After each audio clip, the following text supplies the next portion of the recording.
దేవుని నామానికి స్తోత్రములు. ఈ ఉదయకాల సమయంలో మీ అందరికీ కూడా నా హృదయపూర్వకమైనటువంటి వందనాలు తెలియజేస్తున్నానండి. ఈ దినము దేవుడు మీతో మాట్లాడుతున్నటువంటి మాట కీర్తనలు 126వ అధ్యాయము 3వ వచనములో వాక్యం ఈ రీతిగా ఉంది. యెహోవా మన కొరకు గొప్ప కార్యములు చేసి ఉన్నాడు, మనము సంతోషభరితులమైతిమి. ఎంత అద్భుతమైనటువంటి మాటని వారు మాట్లాడుతూ మనకు తెలియజేస్తూ ఉన్నారు.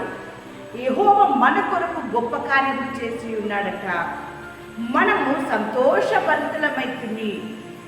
దేవుని బిడ్డలారా, నీవు సంతోషంగా ఉండాలని ఉంది కదా. ఎవరైనా సరే సంతోషంగా ఉండాలని కోరుకుంటారు. దేవుని యొద్ద నుండి ఆశీర్వాదాన్ని కావాలని కోరుకుంటారు. దేవుని యొద్ద నుండి ఆశ్చర్యమైనటువంటి అద్భుతమైనటువంటి కార్యములు జరగాలని కోరుకుంటారు. అవునా కాదా? అయితే ఈరోజు దేవుడు నీతో మాట్లాడుతున్నటువంటి మాట ఏంటంటే, దేవుడు నీ ఎడల గొప్ప కార్యములు చేస్తాడు. అయితే నీవు ఎలా ఉంటే నీ ఎడల దేవుడు గొప్ప కార్యాలు చేస్తాడు? చూడండి, ఒక వ్యక్తితో దేవుడు మాట్లాడుతూ ఉన్నాడు. ఏలియాతో దేవుడు మాట్లాడినటువంటి మాటని అహాబు వద్దకు వచ్చి ఆయన చెప్తూ ఉన్నాడు. ఈ సంవత్సరంలో మంచైనను వర్షమైనను పడదని ఆయనకి చెప్పి ఉన్నాడు. ఆ తర్వాత మరలా ఏలియాకు యెహోవా వాక్కు ప్రత్యక్షమైతుంది. ఆ ఏలియాతో దేవుడు మాట్లాడుతున్నటువంటి మాట ఏంటంటే, నీవు ఇచ్చట నుండి తూర్పు వైపునకు పోయి యోర్దానుకు ఎదురుగా ఉన్నటువంటి కేరీతు వాగు దగ్గర దాగి ఉండుము అంటూ ఉన్నాడు. అలాగని దేవుడు చెప్పినట్టుగానే ఏలియా కేరీతు వాగు దగ్గరికి వెళ్ళి అక్కడ ఉన్నాడు. అయితే అక్కడ ఏలియా ఉన్నప్పుడు దేవుడు చేసినటువంటి గొప్ప కార్యము ఆయన పట్ల ఏంటంటే, అక్కడ కాకోలము ఉదయమందు రొట్టెను మాంసమును, అస్తమయమందు రొట్టెను మాంసమును అతని వద్దకు తీసుకొని వచ్చుచుండెను. అతడు వాగు నీరు త్రాగుచూ వచ్చెను.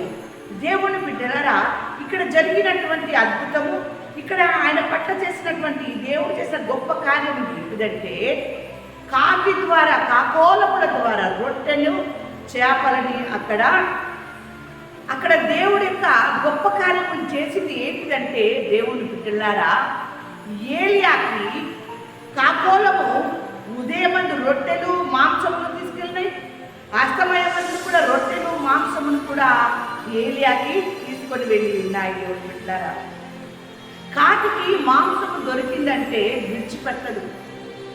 ఇంటి దగ్గర మనం బయట చేపలు క్లీన్ చేస్తూ ఉన్నప్పుడు, లేక మటన్ కానీ చికెన్ కానీ మనం కడుగుతున్నప్పుడు కాకులు కావు కావు అని అరుస్తూ ఉంటాయి. మనం తీసివేసిన వేస్ట్ అంతే కూడా అది తింటూ ఉంటుంది. కానీ ఇక్కడ దేవుని యొక్క గొప్ప కార్యం జరిగింది. మాంసము రొట్టెయు దాని నోట ఉన్నది, కానీ అది తినలేదు. ఎక్కడికైతే వెళ్ళాలో అక్కడికి వెళ్ళినాయి. ఎవరికైతే అందజెప్పాలో ఉదయము అస్తమయము కూడా అక్కడ అతనికి అందజేసి ఉన్నాయి. దేవుని బిడ్డలారా, ఎంత గొప్ప కార్యం!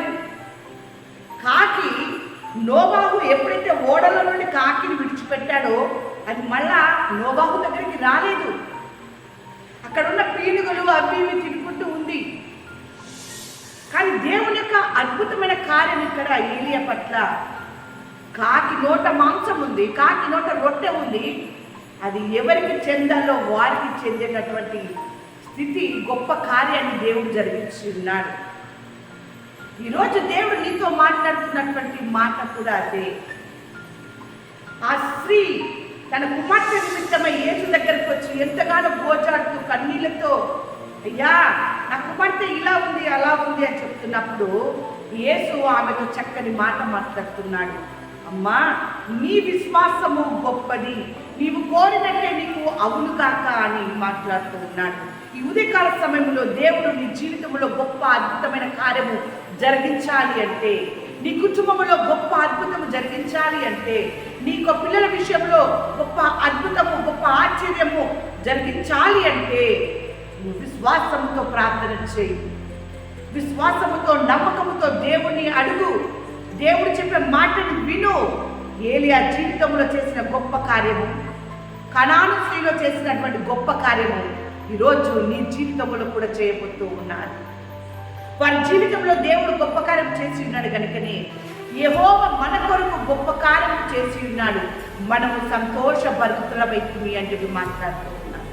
అట్టి సంతోషము నీకు నీ కుటుంబానికి కావాలి అంటే దేవుని మాటను వినండి, విశ్వసించండి.